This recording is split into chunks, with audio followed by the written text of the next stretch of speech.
అన్నదాతలకు అన్నింటా కష్టాలే. అష్ట కష్టాలు పడి పండించిన పంటను అమ్ముకోవడానికి నానా అవస్థలు పడాల్సి వస్తోంది. పంట వేసినప్పుడు ఉండే మద్దతు ధర పంట చేతికొచ్చేసరికి పడిపోతోందని అంటున్నారు అన్నదాతలు.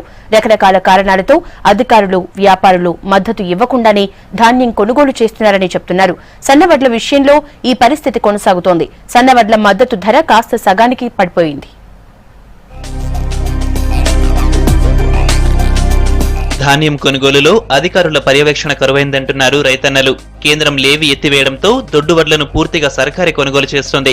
అయితే సన్నవడ్ల విషయంలో మాత్రం మార్కెటింగ్ శాఖ అధికారులు నిర్లక్ష్యం చేస్తున్నారని ఆరోపిస్తున్నారు. ప్రభుత్వం ఎంఎస్పీ ధర 1800 నిర్ణయించినా ఎవరూ మార్కెట్లో అంత ధర పెట్టి కొనడం లేదంటున్నారు. ఇదే అదునుగా వ్యాపారులు సన్నవడ్లను తక్కువ ధరకే కొనుగోలు చేస్తున్నారు. ఇక మిల్లర్లు ఎంత చెప్తే అంత రేటు మార్కెట్ నడుస్తుందంటున్నారు రైతులు. సన్నవడ్ల విషయంలో వ్యాపారులు సిండికేట్ అవుతున్నారని ఆరోపిస్తున్నారు రైతులు. గత నెలలో 1900 ఉన్న క్వింటా సన్నవడ్ల ధర ఇప్పుడు 1600కు పడిపోయిందని ఆవేదన వ్యక్తం చేస్తున్నారు. చుట్టుపక్కల రాష్ట్రాల్లో 2200 వరకు ధర ఉండగా ఇక్కడ సరైన ధర ఇవ్వడం లేదని ఆరోపిస్తున్నారు రైతులు. సన్నవడ్లు పెట్టినా ధర తక్కువ చేసిండ్రు, 1550 అంటున్నారు. 1800 గవర్నమెంట్ ధర ప్రకటించితే గవర్నమెంట్ ధర మాకు వస్తలేదు. దాంతో మేము బాగా నష్టపోతున్నాం.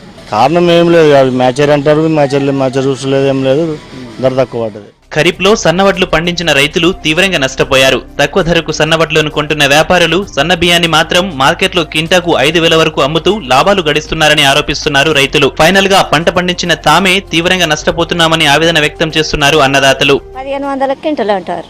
ఏం లాభం ఉంది ఇంట్లో అడుగు పెట్టి అడుగు తీసే వరకు? ఇంట్లో 4 రోజుల పారదాన్లు ఇవ్వట ఇంట్లోనే ఉండబడుతుంది. మా చింతకుంట 3 రోజుల బిట్టకొచ్చి సంతు ఎత్తలేదు. 3 రోజులు పొద్దున తెల్లాము అంటున్నాం, మామూలుగా అంతలేదు. అన్ని ప్రభుత్వ విద్యా సంస్థల్లో సన్న బియ్యం వాడుతున్నారు. దీంతో సర్కారీ నేరుగా సన్నవడ్లను కొనుగోలు చేసి బియ్యంగా మారిస్తే తమకు మద్దతు ధర లభిస్తుందంటున్నారు అన్నదాతలు.